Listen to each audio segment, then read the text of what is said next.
Hello दोस्तों, आप देख रहे हैं भूतिया वृत्तांत चैनल। तो दोस्तों, वीडियो को लाइक करके चैनल सब्सक्राइब कर देना और दोस्तों कमेंट में बताएं कि आपको कैसी स्टोरी पसंद है। तो बढ़ते हैं कहानी की तरफ। ये कहानी है गढ़मुक्तेश्वर नाम के एक ऐसे गांव की जहां सूरज ढलते ही सन्नाटा अपनी चादर ओढ़ लेता था। गांव के लोग शहर की चकाचौंध से दूर अपनी एक अलग ही दुनिया में रहते थे, लेकिन इस गांव का एक हिस्सा ऐसा था जहां परिंदे भी पर मारने से कतराते थे। वो था गांव का पुराना सब स्टेशन। अरे भाई, ये कैसा गांव है! अभी शाम के 7 भी नहीं बजे और ऐसा लग रहा है जैसे आधी रात हो गई हो। मोबाइल का नेटवर्क भी चला गया और अब ये बिजली भी गुल हो गई। आर्यन, जो शहर से इस गांव में बिजली की व्यवस्था सुधारने आया, एक युवा इंजीनियर था। तभी उसे बाहर से कुछ लोगों की हंसने बोलने की आवाजें आईं। वो बाहर निकला। गांव का एक पीपल का पेड़ था जिसके नीचे कुछ बुजुर्ग और नौजवान बैठे थे। आर्यन उन लोगों के पास गया। दीनदयाल काका, ये रोज का क्या झमेला है? शाम होते ही पूरे गांव का फ्यूज उड़ जाता है क्या? मैं पिछले 3 दिनों से देख रहा हूं, जैसे ही अंधेरा होता है बिजली काट दी जाती है। आओ बेटा आर्यन, बैठो।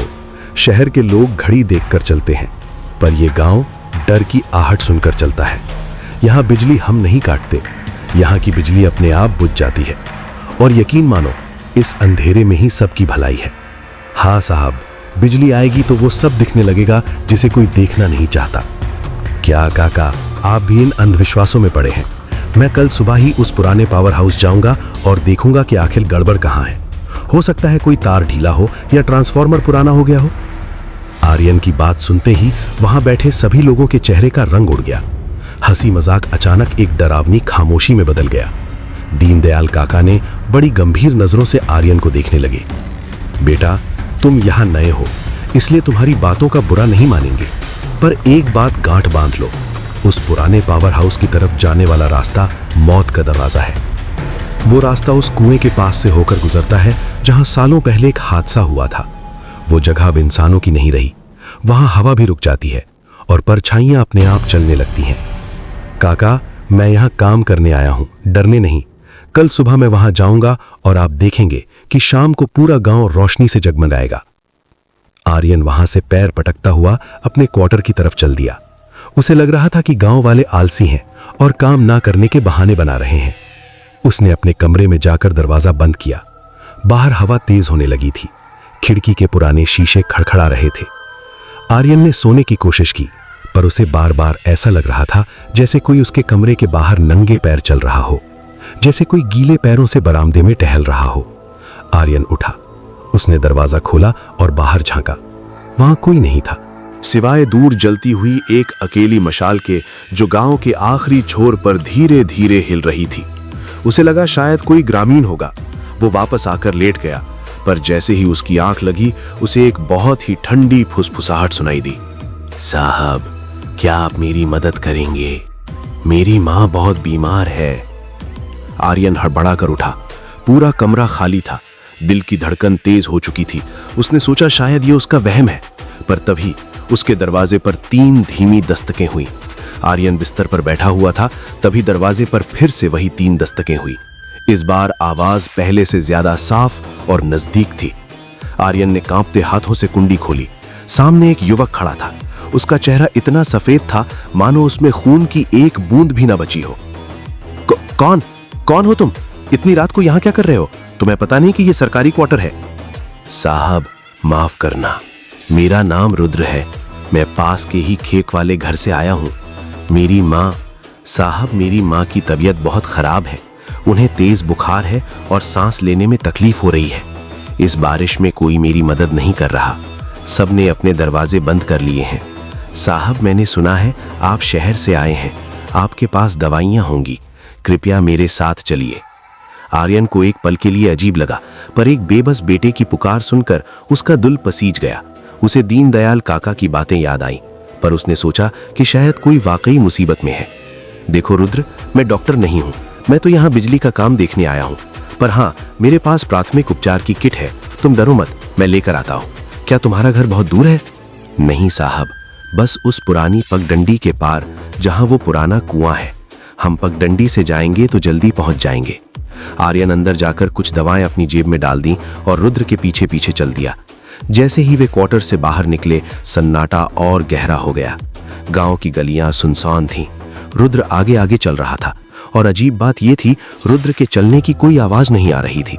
आर्यन को अपनी भारी चप्पल की आवाज सुनाई दे रही थी, पर रुद्र जैसे हवा में तैर रहा हो। वे धीरे धीरे उस पुराने सब स्टेशन वाले रास्ते की ओर बढ़ने लगे। वो रास्ता घने पेड़ों से घिरा हुआ था। पेड़ों की टहनियां हवा में ऐसे हिल रही थीं जैसे कोई विशाल हाथ उन्हें रोकने की कोशिश कर रहा हो। रुद्र, तुम लोग इस सुनसान इलाके में क्यों रहते हो? यहाँ तो बिजली के खंभे भी पुराने हैं। कल मैं इसी इलाके का मुआयना करने वाला था। साहब, हम वहां रहते नहीं हैं, हम वहां बंधे हुए हैं। बरसों से उस कुएं ने हमें कहीं जाने ही नहीं दिया। आप बस चलते रहिए, रास्ता थोड़ा कठिन है। तभी अचानक आर्यन को झाड़ियों में हलचल महसूस हुई। दोनों ने पीछे मुड़कर देखा।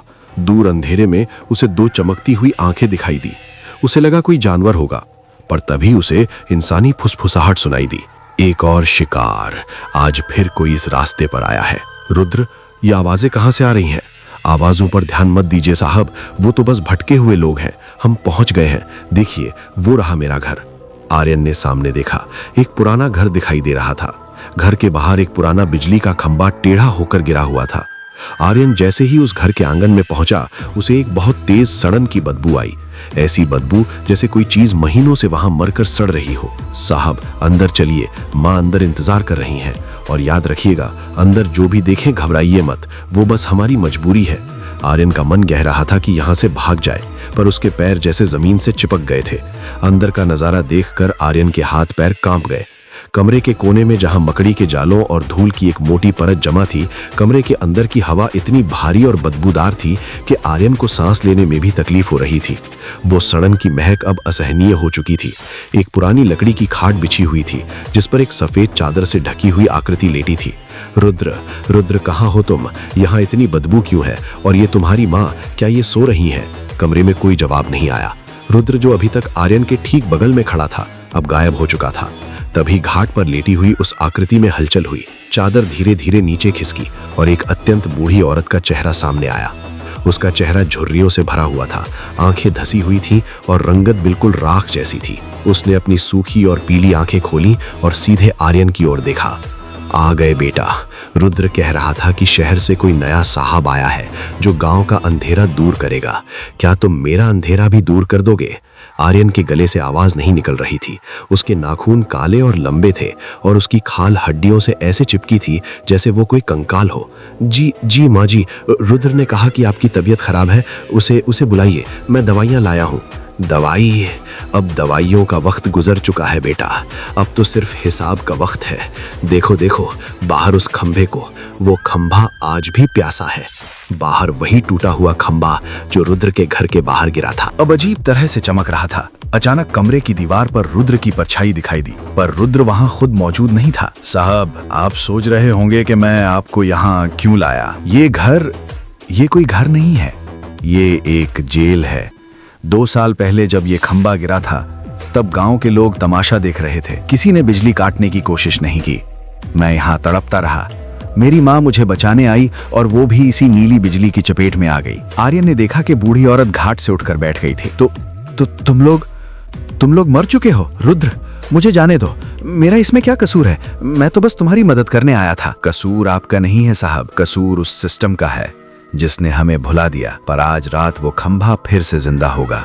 उसे एक बलि चाहिए ताकि गांव की बिजली हमेशा के लिए लौट सके।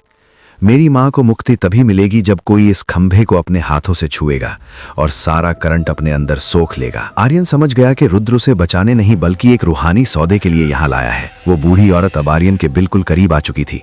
उसके मुंह से निकलने वाली ठंडी भाप आर्यन के चेहरे को छू रही थी। डरो मत बेटा, बस एक बार उस तार को पकड़ लो, सब ठीक हो जाएगा। सारा गांव रोशनी से नहा उठेगा। क्या तुम एक नेक काम नहीं करोगे? तभी अचानक आर्यन को ऐसा लगा जैसे वो किसी घर में नहीं बल्कि किसी कब्र के अंदर खड़ा है। उसने अपनी आंखें बंद की और जोर जोर से भगवान का नाम जपने लगा। नहीं, ये झूठ है, तुम लोग मुझे मारना चाहते हो, मुझे छोड़ दो। जैसे ही आर्यन ने अपनी आंखें खोली, उसने देखा कि रुद्र और उसकी माँ उसके सामने खड़े होकर उसे घूर रहे थे। उनकी आंखें अब पूरी तरह से काली हो चुकी थीं। तभी बाहर से एक जोरदार बिजली कड़की और पूरे घर में एक नीली रोशनी फैल गई। आर्यन ने देखा कि रुद्र का हाथ उसकी गर्दन की तरफ बढ़ रहा था। आर्यन की सांसें धौंकने की तरह चल रही थी।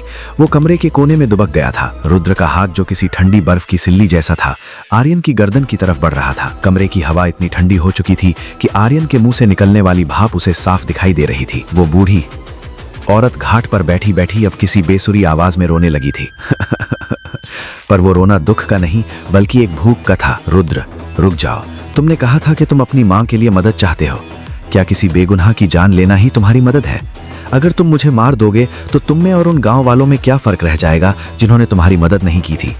आर्यन की बात सुनकर रुद्र का हाथ एक पल के लिए हवा में ही रुक गया। उसकी काली आंखों में एक पल के लिए दर्द की चमक दिखाई दी, पर अगले ही पल वो फिर से पत्थर जैसी कठोर हो गई। घर की दीवारों से अब गीली मिट्टी झड़ने लगी थी और खिड़कियों के बाहर वही नीली बिजली अब और तेज गड़क रही थी।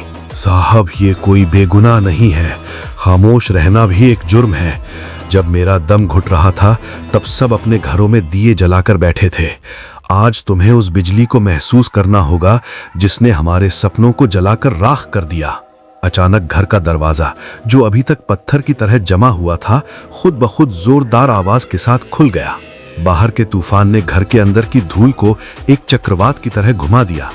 आर्यन ने मौका देखा और बिना सोचे समझे रुद्र के बगल से बाहर की ओर भागा। मुझे भागना होगा यहां से दूर गांव की तरफ। अगर मैं उस कुएं के पास पहुंच गया तो शायद गांव वाले मुझे देख लें। आर्यन बारिश और कीचड़ में फिसलते हुए भाग रहा था। पीछे से उसे रुद्र की डरावनी हंसी और उस बूढ़ी औरत के चीखने की आवाजें सुनाई दे रही थी। वो पगडंडी अब किसी भूल भुलैया जैसी लग रही थी। आर्यन जितनी तेज भागता, उसे ऐसा लगता कि वो वापस उसी पुराने घर के सामने आ गया है। तभी भागते भागते वो उस पुराने कुएं के पास पहुंचा जिसे गांव वाले यम का द्वार कहते थे। कुआं गहरा और काला था और उसके चारों ओर वही पुरानी बिजली के तार लिपटे हुए थे। आर्यन रुक गया। कुएं के अंदर जहां पानी नहीं बल्कि काले धुएं जैसा कुछ उबल रहा था। आर्यन, रुको मत, हमारे पास आओ। यहाँ बहुत शांति है। यहाँ कोई बिजली नहीं, कोई अंधेरा नहीं है।